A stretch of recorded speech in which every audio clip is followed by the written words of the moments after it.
People are smuggling record amounts of fentanyl and other synthetic drugs into the United States from Mexico, and it is having deadly consequences. Amanda Brandeis takes a look at some potential solutions to this problem. They're an incredible, ingenious organization. They learn quickly, they adjust, they adapt.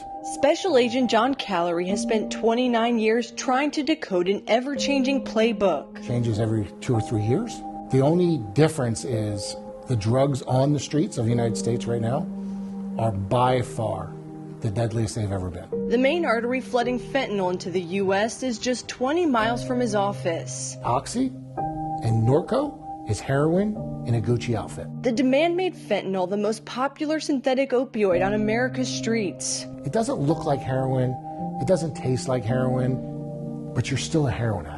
The cartels responded to that demand for sure. Ev Mead is documenting the violence in places like Sinaloa. It is a public health emergency in both countries. And he says the epidemic didn't happen by accident. I think we all know it was responsible when we think about it with the right hat on, which is it's the drug companies and the U.S. physicians who created the opioid crisis. With fentanyl from China, Mexican cartels began distributing fentanyl into the U.S. and are now creating their own labs. And there have been some pretty bad heroin epidemics in cities and stuff, but it's a more limited market.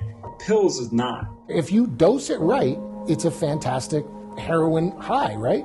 But if you're off by a microgram, you're gonna die. When the pandemic strained the cartel's operations, he says they adapted within months. I have no doubt that there are tunnels right now that we don't know about. But the DEA is also adjusting its playbook. A task force in San Diego is investigating overdose deaths, tracking down dealers and arresting them for homicide. That's not something DEA's done in the past. It's something we're doing here because the community needs it. And they've launched a national operation to disrupt the flow of drugs, targeting the Sinaloa cartel. Agents in 11 cities are receiving extra funding, working closely together to synthesize enforcement. They're also tasked with outreach, planning to educate in schools, pharmacies, and conventions as COVID restrictions are lifted. Never before in the past have we said, taking this drug will not hurt you, it will kill you. You know, DARE is a stupid program, frankly. It's never showed good results.